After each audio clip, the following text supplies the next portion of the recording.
Hey, what's up everybody? Today I'm talking with Dr. Bhaswati Bhattacharya about how to use India's 5,000 plus year old holistic healing system called Ayurveda to treat COVID-19 and flu-like symptoms. I'm Risa Morimoto, your host. I am an integrative nutritional health coach, and I am also your host of Modern Aging, where we chat about innovative and holistic ways to optimize your health and well-being as you age. I'd love for you to click on the subscribe button below with that little bell next to it to be sure to be notified whenever a new episode is uploaded. And of course, you can always check out our website at thisismodernaging.com. My guest today is Dr. Bhaswati Bhattacharya. She is a biomedical scientist. She's an international public health specialist. She's a primary care physician, and she's an Ayurvedic doctor. She's based in New York City, but now she's been living in India because of the pandemic. She's been treating her patients using Ayurveda who are showing COVID-19 symptoms, and they're able to treat at home. If you want to know the basics of Ayurveda, I suggest you check out my chat with her up here that I did a few months ago on the basics of Ayurveda. And then you can come back and be sure to check out this chat and get some tips on how you may be able to treat your COVID-19 symptoms with Ayurveda. Check it out. Bhaswati, so good to see you. Thank you so much. Hi, Risa. So you're in India right now. How is the situation over there? It's actually really good. There are many pockets where there is absolutely no COVID.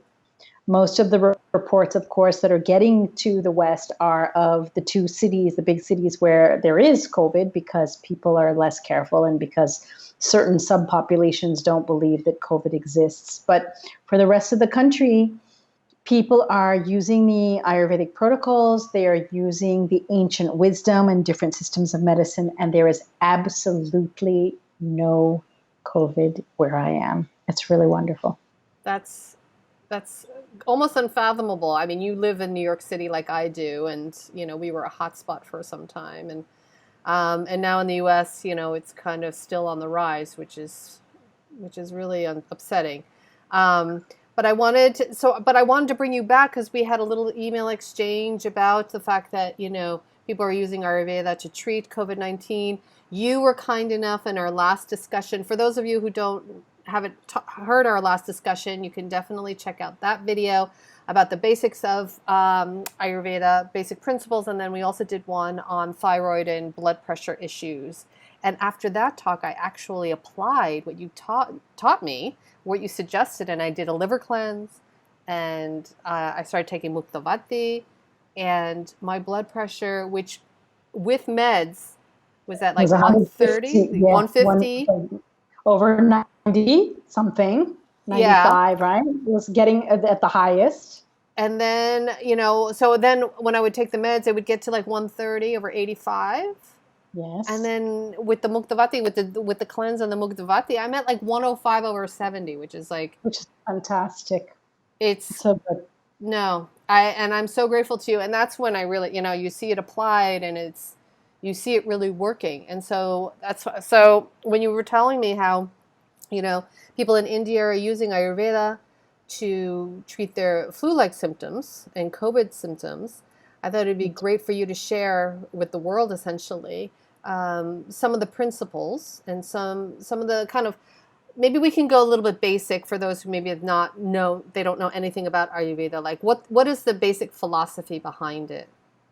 Okay, so there are several basic pillars. One is that you need to move closer to nature. So if nature is doing things in the cold and the response to cold, your foods, your clothing, of course, changes to cope with the cold, but your daily routines, the various herbs that you take, the way that you take tea or coffee, the spices you put in your food, all of that needs to change to adapt your body's physiology to the cold.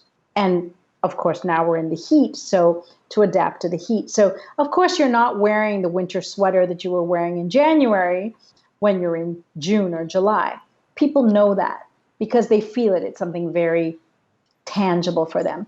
But what they might not know is that the body has a much better fire in the belly in the winter months. They might feel more hungry because indeed the body is digesting faster. The fire in the belly, as they call it, is working much more solidly. Whereas in the summer, the fire kind of dissipates out through the skin because all of our pores are open because we're sweating more because there's a lot of heat in the environment. So there's a lot of heat in the body. And the body says, hey, the temperature outside isn't so different from the temperature inside. So I can open the windows a bit, right? And so they open the skin pores. And all the heat that's in the belly, the fire in the belly, becomes the fire under the arms and the fire in the neck. And people are sweating and feeling hot everywhere. And so because the fire is not in the belly as strongly, there is a tendency to not be able to digest food as well. And there's a tendency for that fire that also fights infections to need a little bit of extra help. And so we all need help when we get infections, but the strategies change in the summer than they do for the winter. And because India has so many different climates, different people around India have been using different protocols, so to speak, than they were, well, first of all, now from what they were doing back in March, but also in the north, it's different than what it is in the south, where we're closer to the equator. So it's trying to really be in line and with one with the seasons. That's right. So that's one of the tenets. Another of the tenets is that we have these qualities in our body, and they're called the gunas. And so these are qualities by which our material body self interacts with the world. So there's the heavy and light. There's the very moist or unctuous versus the very dry and rough. And there's the sense of being very hot versus very cold. And those are 3 out of 10 of these, sets. So there are 10 sets that we look at. And I do most of my clinical work, I would say 70 to 80% of it just by those 3. So I ask people, what are you eating? So if you're not grounded, then why are you eating super light foods? Why are you eating popcorn and like light seeds, sunflower seeds? You should be having grounded soups, grounded foods. Oh no, it's summer, I want to eat a salad. Right. But if your body is feeling all airy, then you should eat more grounded things. So that's the heavy light. So what do you mean by having your body feel airy? People don't feel like they're within themselves. They feel like they're ungrounded. You'll hear people say, I don't feel like I'm within myself. I feel like I'm watching myself. They don't feel swa, which means the self, asta, sitting in myself.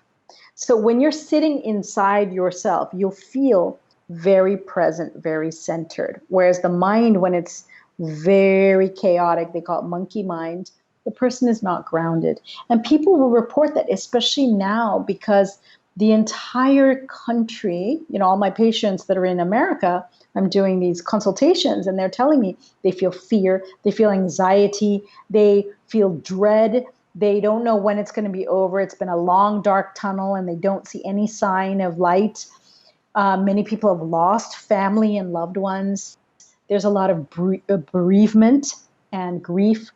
Many of us, like one of my patients was telling me how angry she was that New York filled its nursing homes full of COVID patients, knowing that nursing home patients are more vulnerable and how a disproportionate number of people died in the nursing homes. And the anger from not being able to cope with things that we cannot control adds to that sense of not being in the present moment. And it's actually a very typical and logical thing that would happen, but it's not the optimal thing to happen. And so Ayurveda says, what can we do so that it's not that you shouldn't feel a level of disdain or dissatisfaction when bad things happen, but how do we feel those things and yet not let them impact our body and make us sick because we're so out of balance? So when you say eat grounded foods, do you mean like rooted foods like carrots and potatoes and that sort of? Right. So fingerling potatoes, carrots, beets, radishes that are underground, but especially the long white radishes, and pumpkins and melons that are vine melons that are true to the seasons right now. Not so much the October pumpkin or the spaghetti squash that comes out, back down in the autumn of September, October in New York, but the things that are local and are grounded, close to the ground, and things that are not gassy, because gassy has a lot of air in it. So I know this seems very unscientific, but ultimately science is about observation. And what we observe is that people who eat foods that are gassy tend to get the gas that doesn't just stay in their gut, it affects their gut microbiome. And, most people know that near the gut microbiome, there's a lot of lymph cells, and those travel up, and you can feel it through your lungs because it travels up to your lungs. You can feel it in your breath, all that gassiness. You'll get a weird taste in your mouth, and it'll travel up to the brain, and people will feel, it's called brain fog. And so Ayurveda says, I can't the biochemistry, nor do I care. What I can tell you is that if you eat a gassy food, if you eat a food that's very, very full of froth when you're cooking it, like the beans when you boil them, they have that white froth that comes up, then you know that's going to create gas in your body if you don't get rid of those. That's why we use black pepper and we use turmeric and we use various spices to cut out that froth and that gas. But if you eat that gassy food and it produces gas, and then you have bad breath and you have brain fog, that connects together as clinical evidence. So Ayurveda believes in practice-based evidence rather than evidence-based medicine. And the practice-based evidence is considered to be just as valid as evidence versus evidence that is created from studies in laboratories, studies on cell cultures, studies on rats and animals that don't even translate to what's happening in the human being. So Ayurveda is really big on what does it do for you? Does it work for you? You are your own laboratory. And here are some guiding principles on how to stay close to nature, how to know the gunas, the qualities, and how to be inside of yourself, how to know that this is what I'm feeling. So I think last time we talked about the A, B, C, D, E, F, right? So the appetite, how's your appetite? Are you suddenly hungry and suddenly full, or do you tend to have a gradual buildup? If you have a gradual buildup, then you should eat different foods. And if you get suddenly hungry, suddenly full, right? B is bowel movements, C is cravings, D is drowsiness or your sense of sleep and restfulness, E is emotion, and F is fatigue, that tiredness and ama or toxins that you're holding in your body. So I can tell from what you told me in the beginning that you are probably having a lighter feeling in your body because you don't have as many toxins from the cleanse that you did. And when you used to get blood pressure problems, you probably had a fullness and a sense of heaviness within you that is now gone. Is that true? That is very true. Yeah. No, it's like a weight. So, yeah.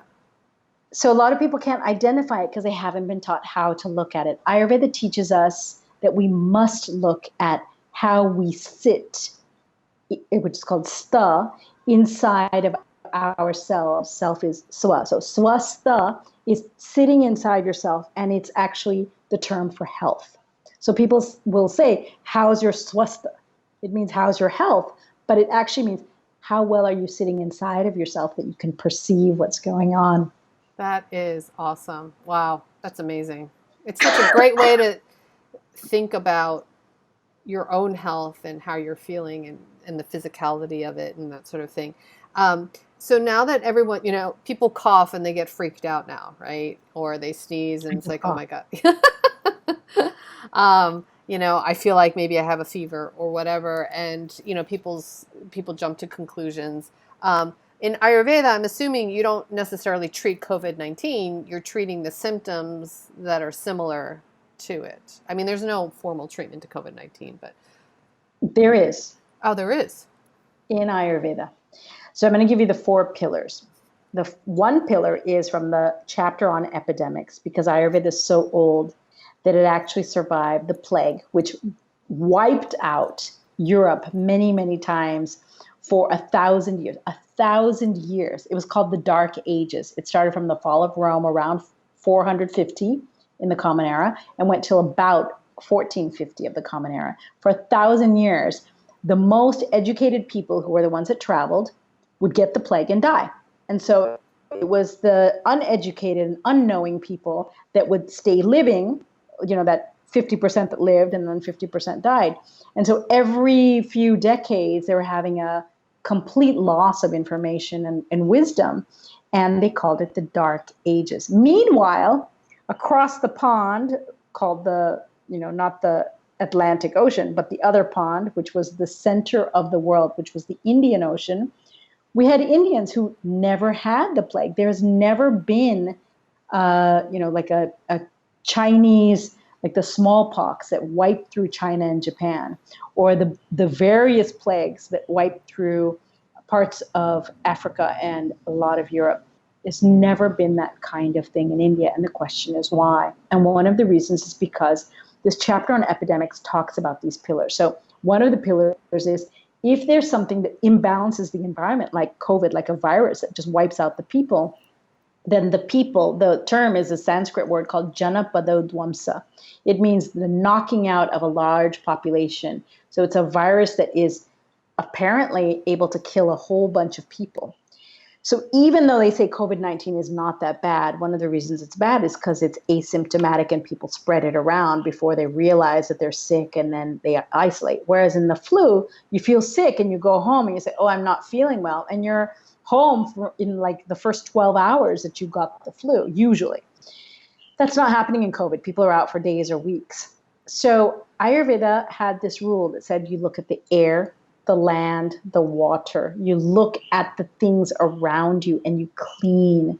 So they would say very clearly that when you have anything like this happening in the environment, you go and you put water out for the birds so the birds can eat and they have their own ecosystem and they're eating their foods. You clean the land. You make sure there's no trash there. You make sure that you're cleaning so that crops can grow, so the plants in and of themselves build their ecosystems. And when plants are there, the bugs are going to eat the plants and not come to you. You make sure the animals have food to eat, so they're also part of the ecosystem. You clean the air, so you do a fumigation. So you know that I've been writing this column every week. I put it up on my Facebook page. And I'm talking about how to actually fumigate. So I had someone write to me and say that it has saved actually her family because her elder parents were starting to get sick, and she had just read this column. And so she just went around her house. She did a perimeter, and in the house at sunrise and sunset, like Indian families, traditional Indian families do, she started burning leaves with some turmeric, which is an anti-inflammatory and also an antimicrobial. In certain parts of the world, we have pine cones. In certain parts, we have juniper. In certain parts, we have neem leaves. Whatever you know happens to have that astringents or volatile oils, you put those in. And then you could put in some leaves, but you should also put in some spices. And then you should put in some things that we know are very hot to kill things. So garlic peel, onions, cutting those up and putting those in. And then the spices, like if you don't have turmeric, you can use black pepper. If you have hot celery seeds or basil, those are really good. If you have tulsi, which is holy basil, you can put that in. So there's like 12 things you can put in. You should only choose like 3 or 4. But you put them in to a pan.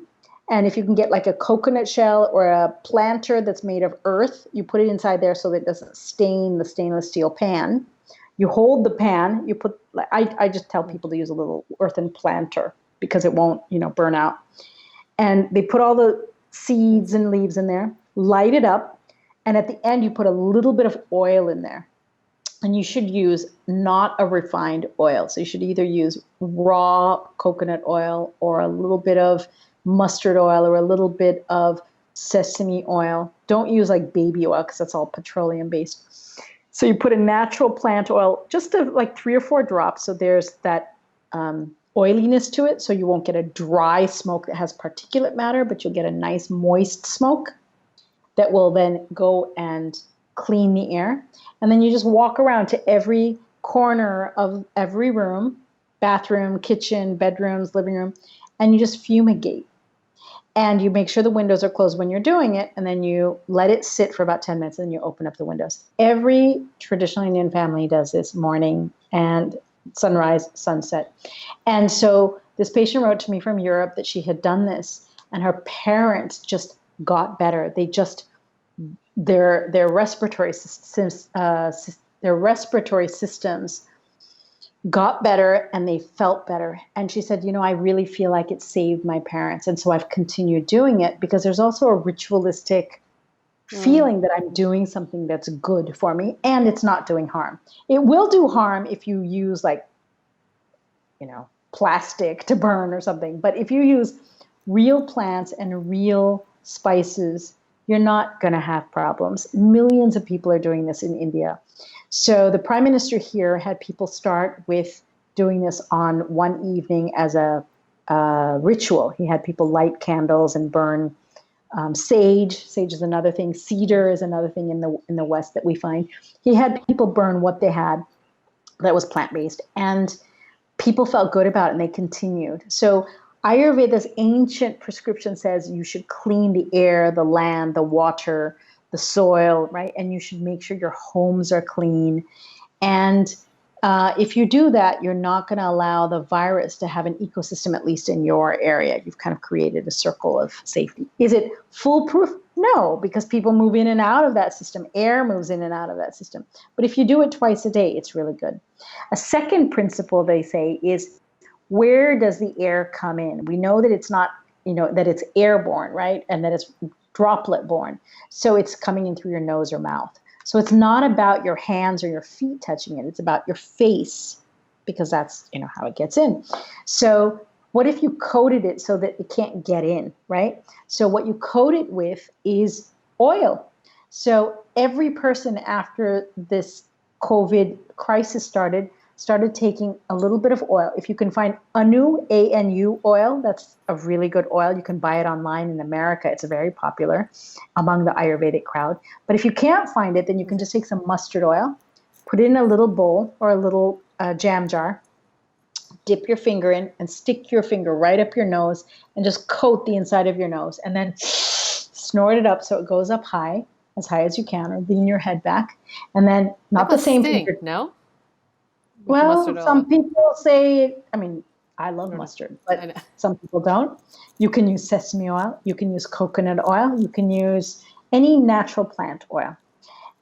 Different finger, up the nose, snort it, and it's coating the sides of it. Now, the reason not to use a sweet oil, like almond oil, is that if you use a bitter oil, like mustard is bitter, there are scientific papers that show that when you put bitters up the nose, like people used to snort bitters, back in Europe, it will turn on what's called the mucociliary epithelium. So mucus is this mucolytic layer. It creates a layer across the top of the cell. It says, don't enter. They have these little hairs that are called cilia that start swiping things out toward the outside of the body. And the epithelium is that outside layer that protects and says, let's jam up together so there's no hole where things can get in. So that mucociliary epithelium is actually stimulated. And the other thing it does is it calls in what's called a cytokine. So you've heard about the cytokine storm. So it calls in the good cytokine that says, hey, before there's a storm, let me just alert you that the first enemy has entered. We just saw something. Can you please send some troops from the immune system so that we can nip this in the bud before they start replicating? And protecting the gate of entry is, of course, one of the tenets of a good army routine, but it's how our immune system works. That's why most of our immune system is either in our respiratory tract or in our gut, because that's the place where we get most of our stuff coming in. So that's one part. The second is your mouth, and what people do is called oil pulling. In the morning, they'll just, swish for 2 minutes, and then throw that oil out. And what will happen is it will coat the mouth.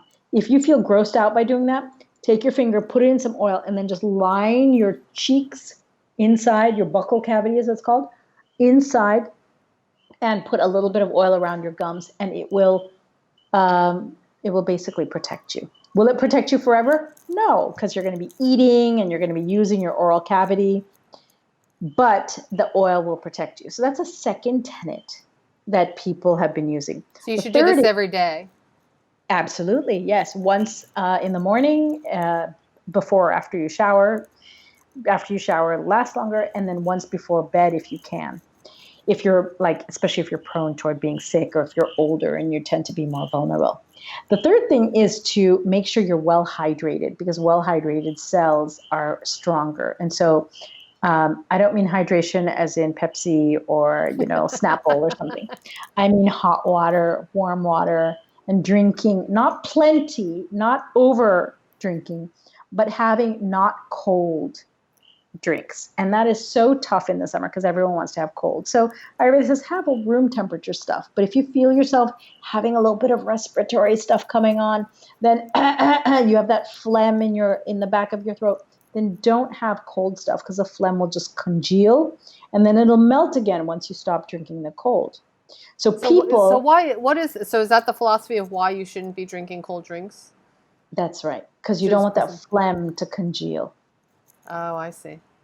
The phlegm is not good phlegm. It's not like that mucus layer that's protecting the cells. It's a bunch of undigested garbage like sitting there. It's like having decent wallpaper versus having like garbage newspaper sitting around on your walls, right? So one has a very beautifying effect and a clean effect, and another one is like, eh. So Ayurveda says, make sure you do that. And a lot of people have said, well, let me put herbs in there. So in the morning, instead of just having hot water, they have, instead of tea as their first thing, they have some herbs. So those herbs include cinnamon, ginger. They can include a basil leaf or holy basil. It can include licorice, which is licorice, the stick, which is healthier and doesn't create blood pressure problems the way that the processed licorice does, because you're just dipping the whole wood stick in there. And you can use cardamom too if you like the taste of that. But these spices have been known to cut phlegm and to improve the immune system. And ginger increases the fire in the body so that fire is available. Think of fire as fuel to fight COVID or to fight respiratory diseases or flu or whatever that respiratory ailment will be. So that's a third pillar. And the last one is to eat light, because, if you're about to go fight a war, you don't want to fill your belly and then you can't move. So they say that if your immune system is in your belly, at the bottom of your belly, and needs to hear, it can't hear if it's full of gurgling food. And so they say eat foods that are easy to digest, lighter in qualities of digestion. So that means less preservatives in the foods, less heavy complex foods, less hard to digest foods. So instead of having that rib steak, have a bean soup, have a vegetable minestrone soup, have meat broth if you want to, rather than having the piece of meat, or go veg for a while. So a lot of people in India are already vegetarian. And many people decided to go veg during this time of COVID because they knew that the body's fire, the gut digestive enzymes is what we're calling fire, right? So those digestive enzymes are going to respond more well to the anything that comes in, whether it's a respiratory flu or whether it's COVID, when there is energy to deal with it. And if you do get sick, that extra energy will go toward fighting. So one of the ways to do that is to get your daily routine really clean so that your body's hungry on time at a regular time, and then you can sleep at a regular time so that your clock genes are regulated. And we know that in older people, their clock genes are not regulated. Clock genes have to do with the immune system. And so people were in India going to bed by 10 o'clock, waking up with the sun. And they were saying, I'm doing this for COVID because if I don't take care of myself, who's going to take care of my family? I don't want to get sick. I don't want to be a vessel that's prone to disease, so that if COVID passes by, it'll decide to settle here. I want it to just keep on going. And I'm doing this because of my family. And that sense of our life belonging to people who love us and not to ourselves is something that is very much of the Indian way of looking at things. Being someone from New York, we talk about how my life is mine. This is my life and what I want to do. But it's also it's my life. And if I mess up, you, the government, have to take care of me. It's your job to take care of me if I mess up. In India, people say, first of all, it's not my life. It also belongs to my family and friends and people who love me. But they also say, ultimately, my soul has this one body. And if I mess up, it's not the government's job to take care of me. It's the government's grace if they take care of me. I need to take care of myself. And I think Americans are learning that the hard way because they don't have a big brother that is competent at taking care of us right now, whether it's the institution that's supposed to protect us from disease, or whether it's the group of lawmakers that are supposed to put the people first, or whether it's the spokesperson that's supposed to inspire us by saying that, he believes in us. There are a lot of things in America right now that are making people feel that they are not well taken care of by an outside person and that they need to take care of themselves. And those people are the ones that are somehow finding Ayurveda and saying, Ayurveda teaches that thing called swastha, me in myself. Can you show me how to do that? Mm-hmm. That's awesome.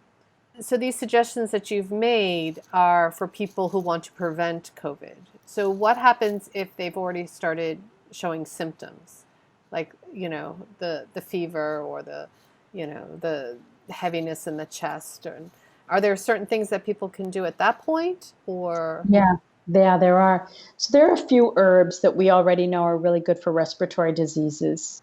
And so Ayurveda said that when you have an epidemic, you need to not identify that's what did it and everyone stare that way. You need to look at the symptoms in the people. And I think people studying COVID have had a tight slap in their face because they all decided it was all a virus and it was only a respiratory disease and everyone was having problems breathing, so everyone should be on a ventilator. And they just concluded based on clinical algorithms that are uneducated and, I hate to say it, but as a doctor I will, they are unobservant. The people that are messing up are the people that are not perceiving with their eyes open as to what's really happening. The few doctors that are, for example, in some chat groups that I'm involved with, where there are a lot of doctors, they talk about how what they're perceiving is being invalidated by the people making decisions. And the people making decisions are not the ones seeing patients. And so the people in America feel very frustrated because we have a very diverse, amazing population of people from all over the world, especially in New York, but all over America. And I just feel that there is a need to look at people for their symptoms and for what's underlying and not just say, oh, it's COVID, but to see what's actually going on in the physiology of the people. So many of the things that we found out from COVID that Ayurveda knows, they say, okay, it's not just about prevention. We need to intervene on diarrhea. Eat lighter foods. Don't eat complex foods. Let the diarrhea make its way out by eating foods that help the diarrhea to cleanse out of the body, not having Lomotil, which stops up the toxins and keep them in the body, right? Because if you keep that toxin in the body and the name is COVID, that's going to grow. And there are a lot of people that got diarrhea who are healthcare workers who took Imodium, and all they did was keep that COVID sitting in their gut, and then they got sick. So that prescription is actually wrong.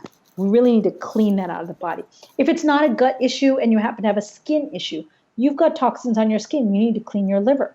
You clean the liver, you watch the skin clean out. Ayurveda's watched this for thousands of years. If you happen to have a respiratory problem, you don't need to be on a ventilator. What you need is to clean out your lung. So we have a couple of things that people were taking here. One is the plant Guduchi. Guduchi is Guduchi. And I think I mentioned this in one of our earlier videos. Guduchi is Tinospora cordifolia, and for the last 20 years, it's been shown to be really good for respiratory diseases. So just at the end of March, when things were starting to happen and no one was paying attention to Ayurveda, I did a poll of healthcare workers in India. And in the first 24 hours, we had 1,800 people who responded. And I asked them, would you use or consider using Ayurveda if you were to come in contact with this COVID disease that's spreading? And 81% of them said, I already am taking something, or I would take something. And I asked, what would you take? And they said, tulsi, guduchi, and ginger. Ginger brings up the fire in the gut. Guduchi helps improve the respiratory system. And tulsi is an overall health, we can say, booster, an immunity booster for the lungs. So when people get the first sign of respiratory diseases, they should be taking tulsi and guduchi either as powder if they can't get it in any other way, or taking the powder, making a tea from it, and then drinking. Don't use like tea bags. Put the guduchi in and eat the powder and drink the hot water in it. So you mix it into a decoction. And that kind of herb every day, twice a day, absolutely intervenes on respiratory systems. The third one that I want to make sure you know about is ashwagandha, because I know many people mention it. Ashwagandha is really good when you're convalescing out after COVID. You've been sick in bed for 3 weeks and you are no longer sick, because it's a very heavy herb and it takes a lot of work to digest it. And that's if you're taking the root powder, right? The powder of the actual whole herb. Because it is heavy to digest, you don't want to take it when you're in the middle of being sick, because all your resources will be diverted over toward the ashwagandha and they're not going to be taking care of killing the virus, or taking care of the hemoglobin problems that happen, or all the epithelial problems, or the cytokine storm, or any of the other symptoms that are happening in the body. That hypoxia that they talk about is not going to be addressed by taking ashwagandha. But the way that companies are getting around that is they're not using the root. What they're doing is they're using extracts. And so, if you're going to use an extract, like, there's no way to predict. Don't call it ashwagandha anymore. Just call it a lab experiment. Like, you've just taken a chemical. If I take one chemical out of a plant that has 100 chemicals and say, okay, this is it, then, okay, talk about that one chemical, be a pharmacologist, but don't say that it's the same plant, because right. You've just, you're doing a chemical experiment. So there are a lot of medicines in the Ayurvedic pharmacopoeia. And if you use them according to what Ayurveda says is the use, you can get amazing benefits. And that's just the herbs. Like, there's also the foods, which we talked about, light versus heavy foods. And then there's an area that's very controversial, but it's actually the subject area of my PhD, which is called Rasa Shastra. And that is replacing trace minerals and needed metals into the body, but in a very specific form. And it can only be prescribed by Ayurvedic doctors. So there are many, many, many cases right now in India, and it's rising exponentially, but you should just know that those cases are in the cities. There's a few people moving out of the cities into the suburbs, but if you go into the rural areas and into the small towns, COVID is really, it's not the problem in India as it is in America or in other parts of the world. And I will encourage everyone to spend time in yourself, swa asta. Find time for your mental health. Get into your issues. And the mental health component is so important. It is an illusion that we are in control of everything. To think that we are in control and that, oh my gosh, why is everything happening around me? All it does is it creates stress. It raises your blood pressure. And that stress keeps you from sleeping. It brings down your immunity. It's so important that we appreciate what we have today. Ayurveda calls that manobala. It means the strength of the mind, and having a sense of hope and harmony, which is called sattva bala. If we have those principles live within us, not only are we inspiring to others and not dragging other people down, but we're taking care of ourselves so we don't become a burden to others.